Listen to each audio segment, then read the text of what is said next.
నీ వర్గానికి సంబంధించిన నాయకుల్ని ఒక ఉన్మాదపు ఎజెండాలో భాగస్వాములు చేస్తూ ఉంటే అతనిచ్చిన స్క్రిప్ట్ను ఫాలో అవుతా పరిధి దాటి వాళ్ళ స్థాయిని దాటి సంస్కారహీనపు భాష వాళ్ళు వాడుతూ ఉంటే వాళ్ళ మీద చట్టపరమైన చర్యలు తీసుకోరా.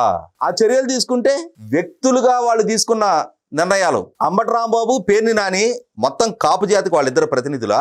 ఇవాళ వైఫ్ నువ్వు కూడా తెలుగుదేశం పార్టీలో మంత్రిగా పనిచేసావు, అదే చంద్రబాబు నాయుడు గారి నాయకత్వంలో నువ్వు కూడా ఎంపీగా నెగ్గున్నావు. ఇవాళ అదంతా మర్చిపోయి ఈ రోజు ఏదో నీ ఎజెండా కోసం అని చెప్పని, నీ ఎజెండాలో భాగంగా ఇవాళ జగన్మోహన్ రెడ్డి పంచన చేరున్నావు కాబట్టి అని చెప్పని, జగన్మోహన్ రెడ్డికి రిస్క్ వచ్చిన ప్రతి సందర్భంలో కూడా తగుదనమ్మా అని చెప్పని, నేను ఒకడు ఉన్నానని చెప్పని ముందుకొచ్చి ఈ విధమైన లేఖలు రాస్తే ఇప్పటికే నీ ఆత్మగౌరవం ఏంటి, నీ ఆత్మాభిమానం ఏంటి అనేది నీ ప్రాంత ప్రజలను అడుగు చెప్తారు. ఎందుకు జగన్మోహన్ రెడ్డి దగ్గర ఈ రకంగా ఊడిగం చేస్తున్నావు, నీ ఆత్మగౌరవాన్ని అతని కాళ్ళ దగ్గర ఎందుకు తాకట్టు పెట్టావని చెప్పని నీ ప్రాంత ప్రజలు ప్రశ్నిస్తున్నారు.